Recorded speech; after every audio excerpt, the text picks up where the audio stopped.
아니 그리고 저는 어제 김민석 그 총리 후보자 청문회에서도 이해가 안 되는 게 그 야당이 자료를 안 준다고 갑자기 이제 회의장을 나가서 안 들어옵니다. 통상적으로는 여당이 나가고 야당은 자리를 지키면서 계속 후보의 문제점을 지적해서 여론전을 하는 거예요. 근데 여당 습성을 못 버린 건지 아니면 정말로 그런 야성이 없는 건지 나가서 파행을 만드는 거 보고 깜짝 놀랐습니다, 솔직히. 그러니까 어떤 뭐 그게 총리가 됐든 장관이 됐든 어떤 그 국무위원 후보자도 야당이 요구하는 모든 자료를 낸 적은 없어요. 그렇죠. 네. 네. 그게 이제 정도가 조금 뭐 더 냈느냐 덜 냈느냐 그런 거고 또 어떤 야당도 주는 자료만 받아가지고 분석하지 않습니다. 어떤 루트를 통해서든 본인들의 주체를 해서 빼오던가. 빼와요. 그러니까 옛날에 또 뭐 국정 이렇게 다스린 경험도 있잖아요. 그러면 아는 사람도 그 부처가 됐든 뭐가 됐든 어떤 식으로든 해가지고 그것도 능력이에요. 우리가 야 이거 거의 뭐 불법 아니야 이렇게 생각할 수 있는 정보도 어떻게 해서든 해가지고 또 거기서 청문회장에서 꺼내 온단 말이에요. 그것도 실력이거든요. 그러니까 맞습니다. 그러니까 네. 제가 일단은 다른 걸 떠나가지고 국민은 큰일 났다라고 생각을 한 게 그 저도 이제 다 보지는 못했어요. 계속 이제 일정도 있고 그러는데. 질문 수준들이 뭐 이게 뭐 하는 거지? 그러니까 유일하게 조금 얘기가 됐던 게 뭐 욕도 많이 먹지만 주진우가 열심히 이제 그거 캔 거랑 김희정 의원이 그 국가 부채 얼마냐 맞아.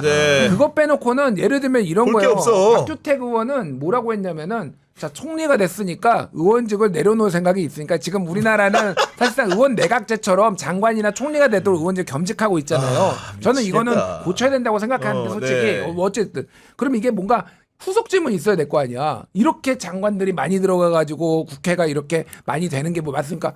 안 내려놓을 건데요? 예 하고 다음 질문 건데 와 이거 큰일 났다. 정말 대응 능력이나 수준이. 이 사람들의 국민의힘 의원들의 지금 머릿속에 뭐가 있냐면은 지금 특검 수사랑 지금 내부의 당의 지금 이 역학관계가 어떻게 변할 것이냐 오직 그거밖에 없는 거예요. 그러니까 아무도 청문회를 성의 있게 준비를 한 사람이 없는 거야. 그러니까. 근데 국민의힘이 왜 그렇게 됐는지 근원을 좀 살펴보면 2020년도에 황교안표 공천했다가 103석으로 망했잖아요. 총선에서. 맞아. 네. 그때 된 사람들이 사실상 영남 기득권 내지는 충성파들이 그날 남은 거거든요. 103석이. 네. 근데 그 다음에 이제 그 사람들 중심으로 해가지고 이제 대선 치르고 또 총선을 치렀는데 이번에 108석 했잖아요. 네. 근데 거의 한동훈표 공천이 비례대표에만 일부 들어갔을 뿐 나머지 공천에는 사실 2020년도에 받았던 분들 거의 현역들 다 살려줬거든요. 그러니까 사실상 2020년도에 망했던 그 공천의 잔재가 지금까지 이어지고 있는 거예요. 아이고야. 그러니까 이 사람들 실력이 뻔하죠. 황교안 그렇지. 체제 밑에서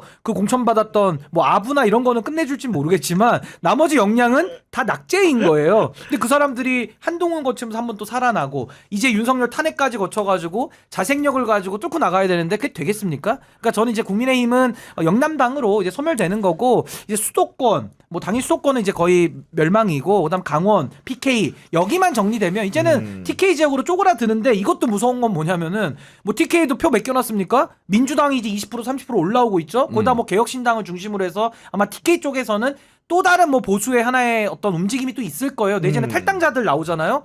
그럼 TK도 이제 안전하진 않을걸요. 그러니까 이런 것들이 두세 번만 반복이 되면 진짜 국민의힘은 역사 속으로 소멸된다. 저는 소멸된다고 봅니다. 그런데 방금 얘기하신 것 중에 개혁신당이 새로운 보수의 대안으로 떠오르는 것도 막아야죠. 그건 전혀 제가 동의하지 않는 바죠. 그렇죠. 네, 길을 못 찾죠. 그것도 안 되죠. 네, 찾기 어렵습니다. 예. 아니 근데 이런 와중에 독립운동하는 분이 또 한 분이 있습니다. 이진숙 방통위원장 국무회의마다 이제 방통위의 독립성을 부르짖고 있다면서요 지금. 독임제는 이제 그 합의제 기구인 방통위를 독임제 장관이 하듯이 책임지고 하게 이렇게 바꿔달라고 뭐 요청을 했다. 뭐 어제 엊그저께 보도가 나왔어요. 뭐 이제 기사도 한국일보 기사도 등등등해서 많이 나왔고. 그래서 지금 방통위가 사실상 마비 상태예요. 왜냐하면은 김태규 부위원장도 나가버렸잖아요. 그러니까 김태규는 저기 누구지? 김상욱 지역구 울산 남쪽을 출마를 하고 싶어해요. 그렇구나. 출마까지 하고 싶어요? 예. 그래서 울산 남구가 서울로 따지면은 이제 강남구 같은데요. 네. 네, 거기가 이제 상대적으로 부자들 그래서 다 저 북구나 동구하고는 분위기가 다르거든요. 그러니까 거기를 또 얼마나 많은 사람이 박터지겠어. 그러니까 미리 나는 작업을 좀 해놔야 된다라고 해서 이제 나간 걸로 알려져 있어 그쪽 북팀 쪽의 얘기를. 그러니까 지금 이진석 혼자는 이거는 합의제니까 아무것도 할 수가 없는 상황이고. 그러니까 내가 그냥 할 맘대로 할 수 있게 독임제로 바꿔달라고 하면은 이재명 대통령이 듣겠니?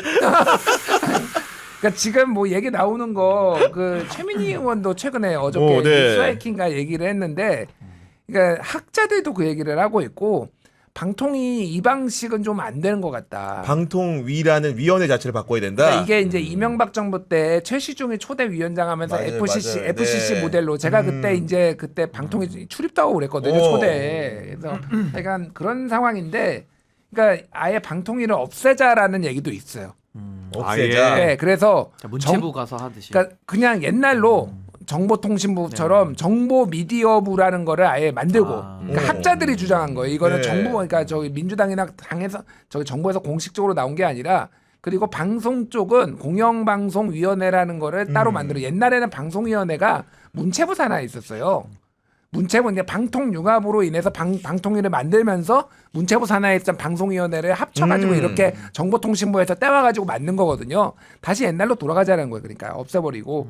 그러면은 자연스럽게 이진숙의 임기가 해결이 돼요. 2027년까지 지금 이진숙이 내후년까지 가야 되거든요. 27년까지예요 임기가? 예, 예. 3년이야 원래 예, 예. 3년이야. 탄핵 때 또 정지돼 있었잖아. 그러니까 제 말은 뭐냐면은, 그래서 이거를 옛날에 윤석열 정부가 했듯이 예를 들면은 감사원에 감사를 하거나 무슨 검찰 수사를 하거나, 이거는 이재명 정부의 스타일도 아니고 기조가 안 맞으니까 이제 네. 얘기가 나오는 게 그런 요구도 있고 하니 아예 방통위를 없애버리자.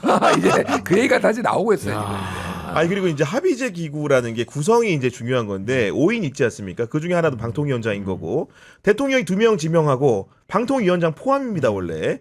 그 다음에 이제 그 여당에서 1명 지명하고 야당이 2이에요. 그러니까 엄밀히 따지면 방통위원장은 집권한 대통령의 뜻을 받아서 수행할 수 있는 사람이 가는 게 원래도 맞긴 맞아요. 그런데 이분이 이제 임기제이기 때문에 주장을 하면서 버티고 있는 건데, 사실 우리가 청문회 과정에서 여러 가지 내용을 접했지만 이분은 윤석열 정부의 국무위원 중에서도 상당히 하자 순위로 따지면은 정말 1, 2등을 다투는 분입니다. 이분이. 근데 저는 사실 이게 뭐 사람이 먼저냐 제도가 먼저냐 우리가 늘 논쟁하는 영역인데요.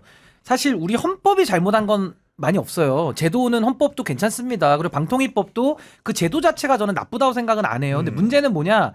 윤석열 내란 잔당들이 들어갔기 때문에 문제인 거죠. 왜냐하면 한덕수 보십시오. 권한대행이 명확하게 헌법재판관 지명권이 없는데 지명하잖아요. 그다음 헌재 가서 가처분으로 깨졌죠. 그러니까 이런 식으로 권한 없는 것들을 행사하거나 불법적인 일들을 그 자리 가서 하니까 문제인 거거든요. 네. 그래서 저는 이 사안에 대해서는 정말 사람이 저는 굉장히 매우 중요하다고 보는 것이고, 그래서 이번에도 방통위에 대한 어떤 뭐 제도를 고민해보기에 앞서서 전 일단은 방통위가 가진 체제 위에 전 정상적으로 좀 운영해볼 필요가 있다. 그동안에도 2인 체제로 의결하는 게 말이 됩니까? 과반수가 안 되는데 의결을 막 해버렸어요. 그거 법원 가가지고 다 제동 걸렸거든요. 사실은 네. 가처분에서도 많이 깨졌고. 근데 듣질 않아요. 계속 하는 겁니다. 사실은요. 이 정도 되면 이진숙이나 김태균은요. 배임으로 처벌받아야 돼요. 어느 기업에서 뻔히 패소할 게 예상되는데 계속 그런 짓을 합니까? 맞아. 예. 그 기관장들은 배임으로 다 처벌해야 돼요, 사실은. 그래서 저는 뭐 안타깝게도 이번에 탄핵 심판에서 이진숙이 살아 돌아온 건 참 유감입니다만은. 가까스로. 네, 네. 저는 정말 방통이라는 것이 방송을 누구도 장악하지 말자라는 취지로 위원회 규정 만든 건데 그것도 운영 못한다? 그럼 저는 그 운영 못하는 그 정파들이 전 완전히 저는 퇴출돼야 된다고 보는 겁니다. 아니 국무회의를 법을 안 하면서 지켜요, 법을. 이재명 대통령이 그러니까 계속 불만 토로하니까 갖고 와봐 했더니 독임제안 갖고 온 거잖아요. 사실은 윤석열 정부 국무위원회 여럿 있는데 송미령 장관은 유임을 했단 말입니다. 이진숙이 송미령 보면서 좀 무슨 생각했을 것 같습니까 지금? 그러니까 농망법을 이제 희망법을 그거는 라임은 괜찮았어.